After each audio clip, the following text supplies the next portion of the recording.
Okay, I'm getting down to the last couple of videos. I've got the transmission basically almost completed.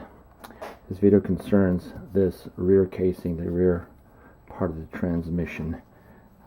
It didn't appear to be difficult to do, but it was. The instructions in one of the online manuals I read said this engaging lever, the bottom part of it, should face backwards, and I was assuming they would either face down or up. Well, you know, they were wrong.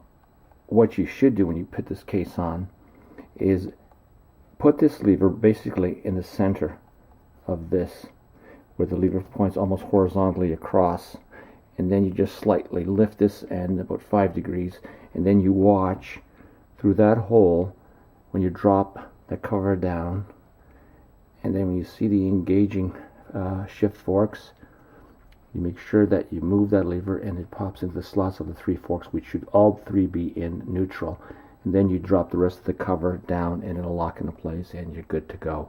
And it took me about 7 tries to figure that out, and when I did, it just went in as a breeze, and I did it a couple times because I had to lift it out, and each time I did it, it went. So anyway, that's it.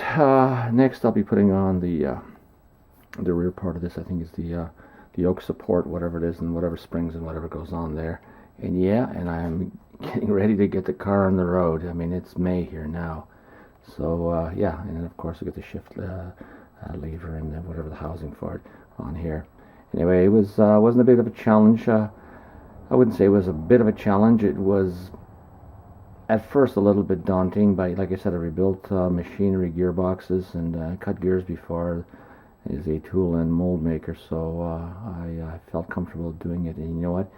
It wasn't that difficult at all. So if anybody wants to try this, I've got hope the video will help, and you can always post, or I can always, you need an email, and I can give you a bit of a tip or something on something that maybe I didn't cover.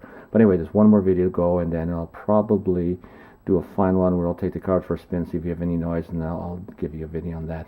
Anyway, okay, that's it. Till next time.